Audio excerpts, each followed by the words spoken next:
Mga CFD og mga pare, dugay kayo nga panahon, ha? Inyong giilad mi, inyo ming gipatuo nga si Kristo mo ay nagtukod sa simbahang Romano Katoliko. Mo gamit mo og bersikulo Mateo 16:18 nga si Kristo nagtukod og iglesia. Pero ay among nabasa diha nga ang gitukod ni Kristo Santa Iglesia Katolika Apostolika Romana. Wala mi nakabasa. Ang uban kaninyo midangop ngadto sa mga referensya aron ka pamatud-an nga si Kristo mo ay nagtukod sa inyong simbahan. Mga CFD o mga pare, wala gihapon nagsulti ang mga referensya sa ilang kaugalingon nga opinion nga si Kristo mo ay nagtukod sa inyong simbahan. Igo lang nila gikot kung unsay inyong gituohan. Mo nang ayaw namin ninyong ilara. Ayaw na mong pangilad sa mga tao. Kaya mga tao karon dili na sama kaniadto nga mga inosente pa sila. Ang mga tao karon upgraded na, updated na, dili pareha sa una nga ang mga tao di gani kabalo mo basa. Ang mga mangingilad toy kanang mga tao ba nga kanang bitong mo istorya or mamulong nga diin walay gitawag og basis sa ilahang gipamulong or sa ilahang gitawag og gipang istorya. Pwede siya mahimong purely chismis, pero kung imuha na ganing i-deny or imuha na ganing ilimod kung unsa ang facts, kung unsa ang kanabitong mga verified informations, verified na gani nya pagkahuman inon pag yun yung bakakon or bakak kanang maong mga verified informations nya wala kay gisupport na ebidensya sa pag-prove nga tama ang imuhang gitawag pangunahuna, maunay gitawag og bakak. Remember nga ang makasaysayan manggudtoy, kani doktoy mo yun doktoy nya pastoy pa yun. Remember nga ang makasaysayan nga mga libro dili na siya pwede i-publish kung walay makuti nga tawag ining investigation or kana bitong paghimo og lalom nga research, lalom nga kana bitong pagtan-aw, pag-verify sa mga informations nga gihatag sa usa ka tawag ining informador or kining historiador. So di basta-basta i-publish na, moagi pa nagsangkatutak nga tawag ining edisyon. Kumbaga, so from the very beginning, ang katong tawag ining historian, magpasa ng information dito sa mga editors. Ang mga editors, sila na ang kanabitang mo tanaw, mo verify kung kanabang imong information nga imong gi-provide ngadto nila, tinuod ba kana. Then after on that, nana sila gitawag og analysis.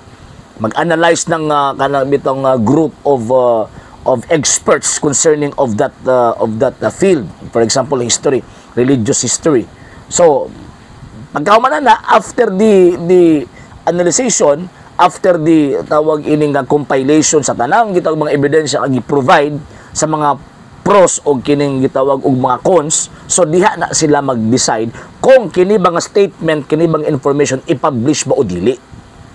Kanang mga standard books toy dili na sama sa ubang mga libro or comics nga bitong gi-publish lang mugda lang sunod. No, mao bitaw gibutangan bitaw siya og gitawag og proof or standard reference. Ngano man kay mudawat ka man og sa dili kana nakasulat ni anang maong libro, tinuod kana. So, buti pasabot kung mo kontra ka na nga mga information, ikaw ang makakon. Kaya may panultiyo sa Latin nga contra factum non valid argumentum, nga ang pamahayag, ang mga gipamulong dili gani mo sandig or mo kontra gani sa mga established facts.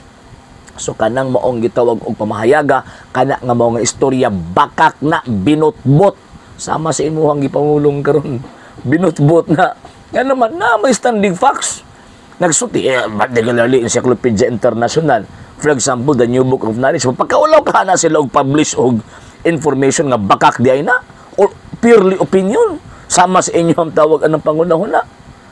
Nakaeskwela man ka mo. Di ba? Dapat kabalo mo identify, kabalo mo distinguish sa mga libro nga diin standard o dili standard. Ba't yung standard?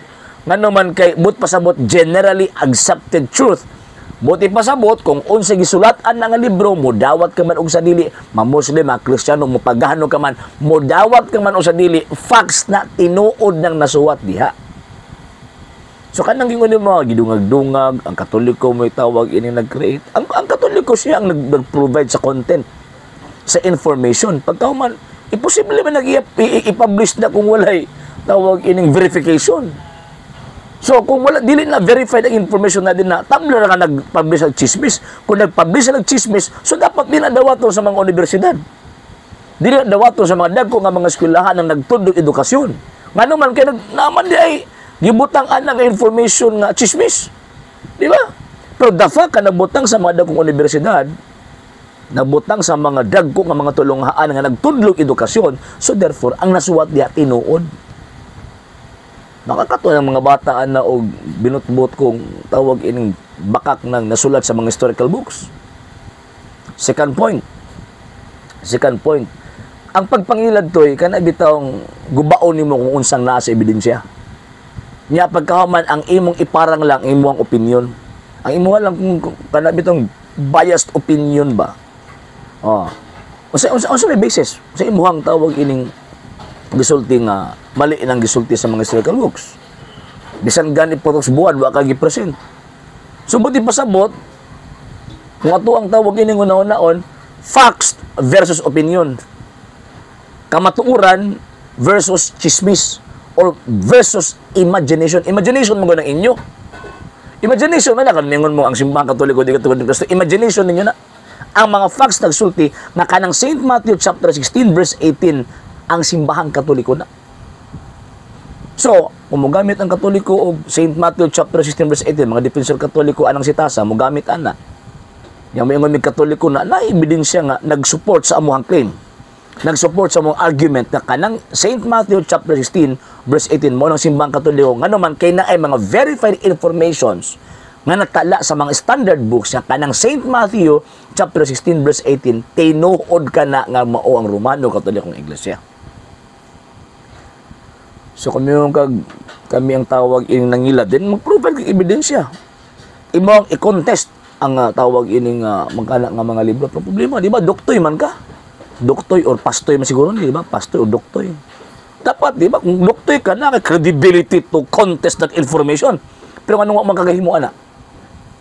Anong wala mo gimong kahimo, di lang kay ikaw, apil ng mga tawag ining mga sulpot ng mga banggiita, mga doctor of philosophy, doctor of history. Nganong wa mo ka-contest ana nga information ng simbahang Katoliko dito kung Kristo. Nganong mo ka-contest?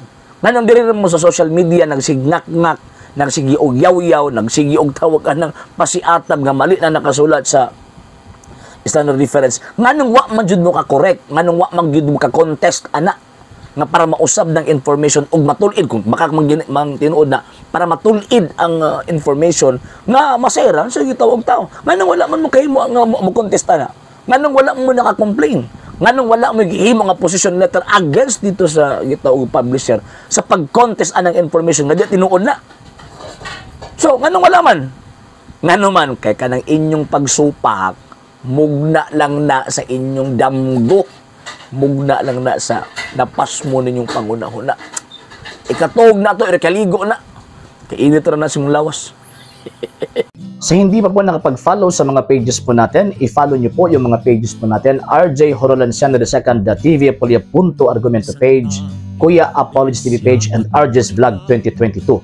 And pwede rin po kayo mag-send po dyan ng Facebook stars. And also, sa atin po mga channels, sa hindi po nakapag-subscribe, i-subscribe po ninyo yung mga channels natin. The Lay Catholic, Apologies International Official, RJ Sano II TV, Kuya Apologies TV, and Barrio Kawayan Religious Forum.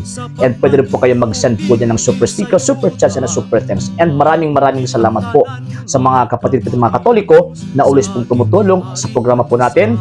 Maraming salamat po. Nang dahil po sa tulong at suporta po ninyo, ang programa pong ito, until now, andito pa rin po sa social media. And until now din po, nangangailangan pa rin po tayo sa tulong at suporta po ninyo dahil wala po kami magagawa rito mga sir, mga ma'am, kung wala po yung tulong at suporta po ninyo. Sa gusto pong tumulong, sa gusto pong sumuporta, pwede po ninyong ipadala ang tulong at suporta po ninyo sa pamamagitan po ng ating mga account numbers dyan po sa ating pong screen. And pwede nyo po kaming i-message sa ating pong page kung via remittance po yung papadala po ninyo. Maraming salamat po in advance.